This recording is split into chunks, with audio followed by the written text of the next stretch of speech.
My father has been expanding and generating profits within the company founded by my grandfather.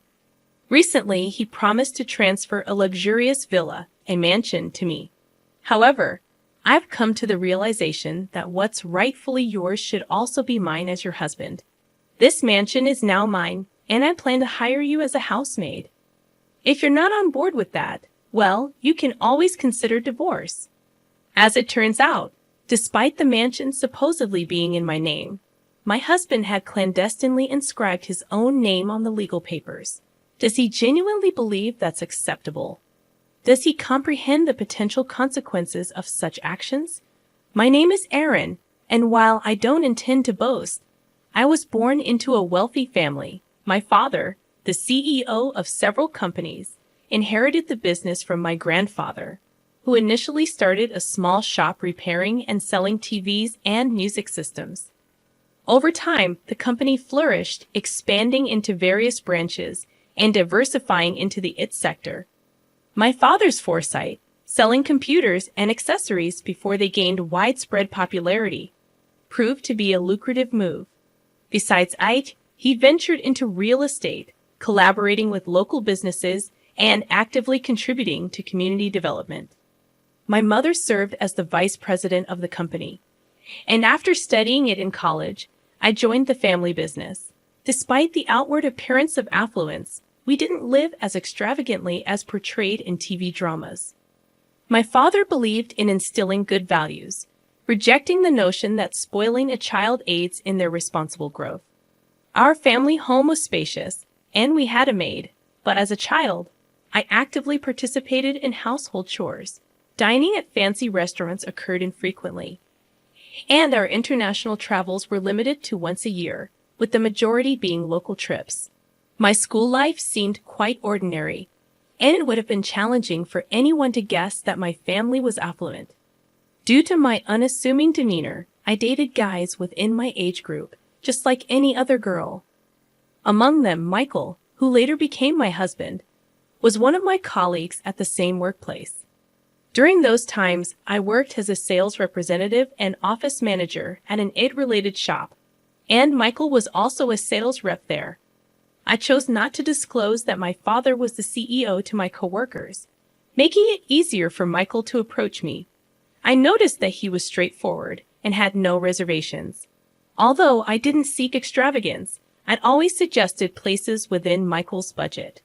During our dates at restaurants, he would order generously, explaining that if there's extra, he'd eat it, opting for a cost-effective approach to enjoy a hearty meal.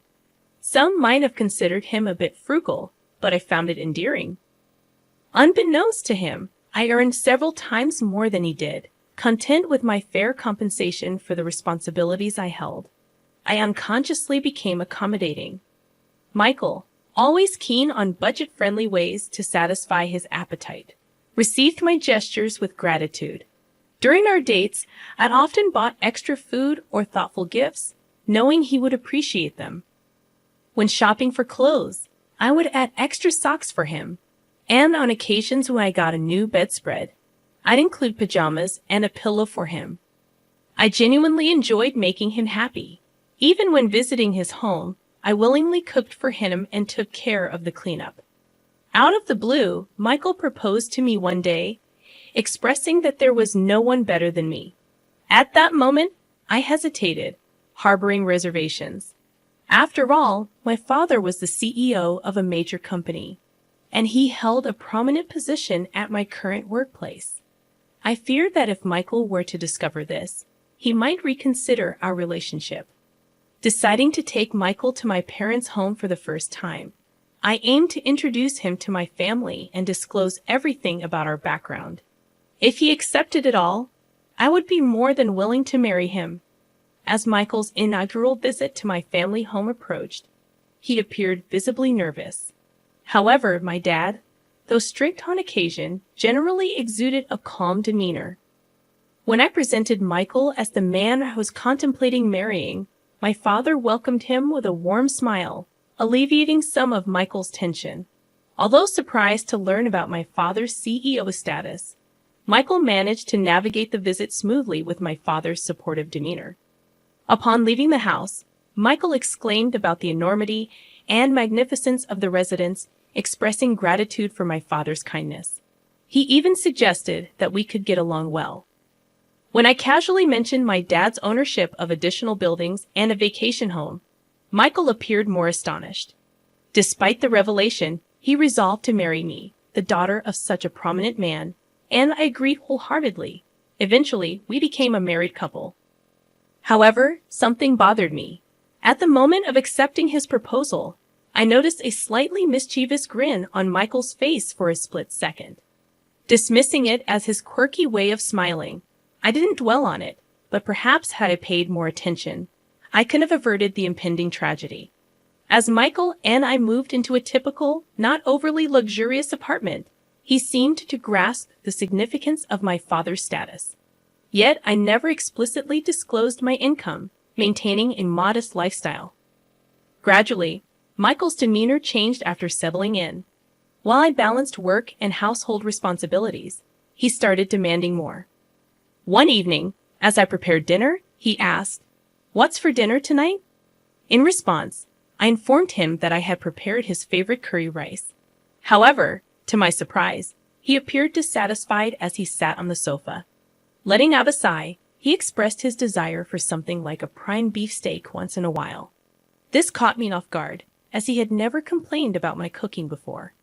I pointed out that prime beef was quite expensive, but he clicked his tongue in annoyance, insisting that, considering my father's earnings, indulging in prime beef occasionally should not be a big deal. Reluctantly, I agreed to get prime beef for the next day. Michael smirked, stating that we should be able to enjoy such things normally from now on. While my salary could afford such luxuries, my previous lifestyle had instilled a reluctance to spend so extravagantly. However, to avoid issues early in our marriage, I resigned myself to the decision to actually cook prime beef steak. Unfortunately, Michael's lavish tendencies did not stop there. He frequently requested expensive ingredients for meals and specified upscale restaurants when we went out. His cravings extended beyond food, manifesting in desires for a TV larger than 60 inches and even suggesting we should purchase a massage chair for the sake of relaxation after work. These remarks became more frequent, and I began to feel that it was getting out of hand. I questioned the need for such extravagant items, expressing my concern about the expenses involved. Frustrated, I finally retorted, asking him if he thought we were made of money. I challenged his extravagant lifestyle, stating that living so lavishly was unnecessary. In response, Michael made a displeased face and clicked his tongue again, expressing his discontent. He argued that, as the husband, he contributed to the household expenses and insisted that I should listen to him. However, his statements puzzled me, as his contributions, while appreciated, did not amount to a lavish sum. In fact, I contributed more, a fact I never disclosed to him.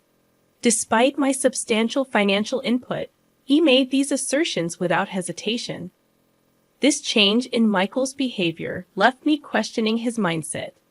He was not like this before, and I couldn't comprehend why he had changed at that moment.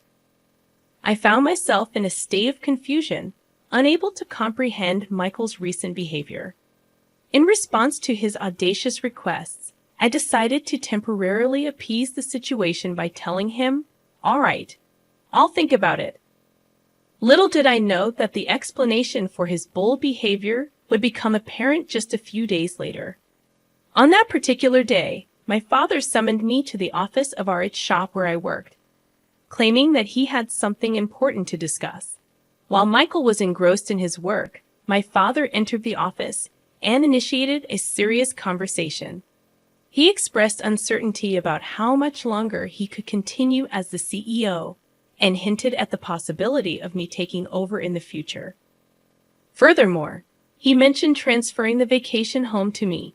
This vacation home, briefly mentioned to Michael earlier, resembled a large lodge located about a 30-minute drive away. It was a place where my father used to host gatherings with town shop owners, under the guise of meetings. Although such meetings were no longer held, the house was consistently ready to be lived in, maintained by a housekeeper. My father offered me the freedom to use the vacation home however I wanted. This proposition left me torn, as I had no concrete idea of how to utilize such a property. The vacation home boasted over 6,000 square feet, with a lavish garden surrounded by nature, akin to a mansion. Lacking the social connections to host significant parties, I contemplated keeping it as an asset.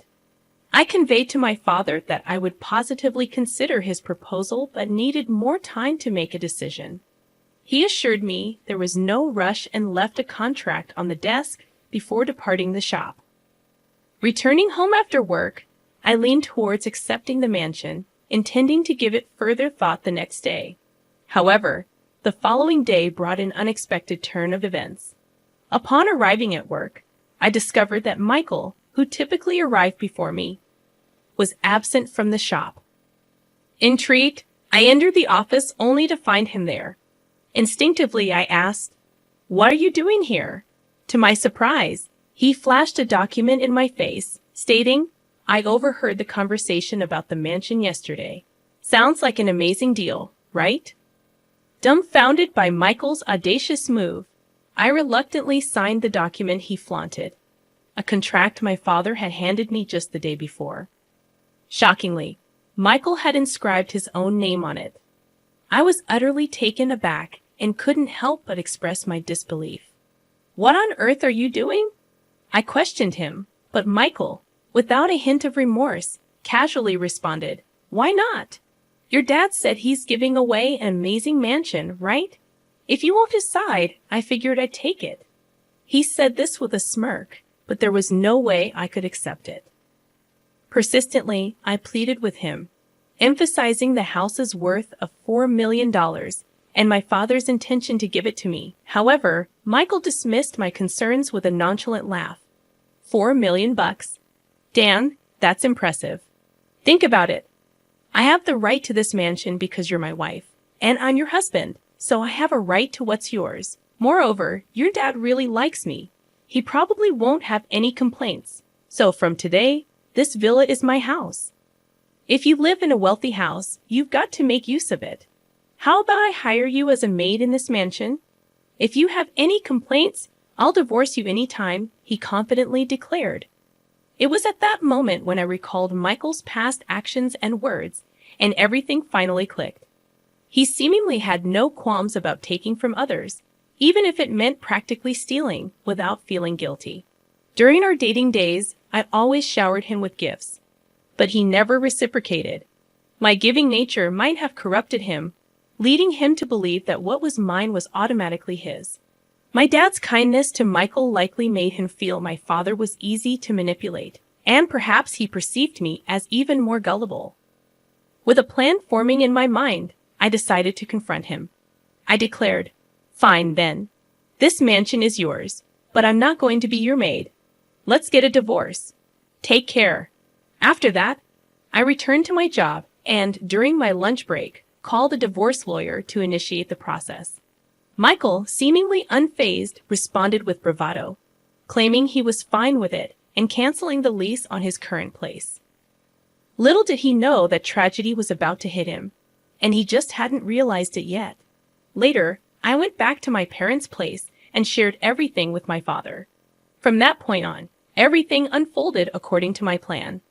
A few weeks later, Michael called me in a state of panic, having received an enormous bill.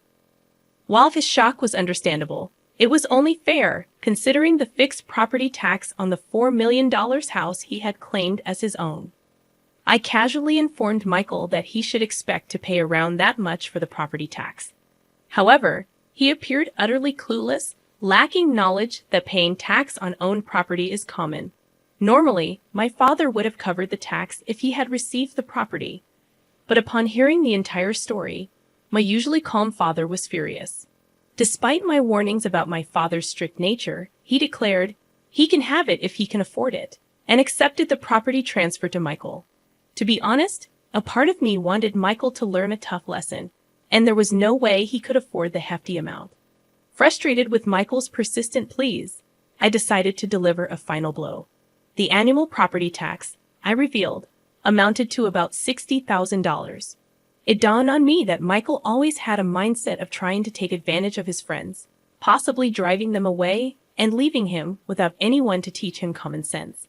Acknowledging that I may have been a bit unreasonable, I admitted that my once cute perception of Michael had drastically changed. Without any sympathy left, I hung up the phone. Subsequently, Michael couldn't sustain living in the house and faced forced eviction. Realizing he couldn't afford it, my father reverted the property deed back to my name, incurring the gift tax himself. Meanwhile, Michael faced severe consequences. He was fired from his job and charged with unlawfully changing the property deed. He received scoldings from his parents and was shunned by acquaintances. Now jobless and friendless, he barely scraped by in a rundown apartment, working odd jobs. His parents were even considering disowning him. As for me, I've been gradually preparing to take over my father's company. My father once told me that success in business doesn't come from looking for shortcuts. Reflecting on the fact that I almost married Michael, I deeply understand the truth in his words. Inspired by my father's greatness, I push forward every day in my involvement in running the business.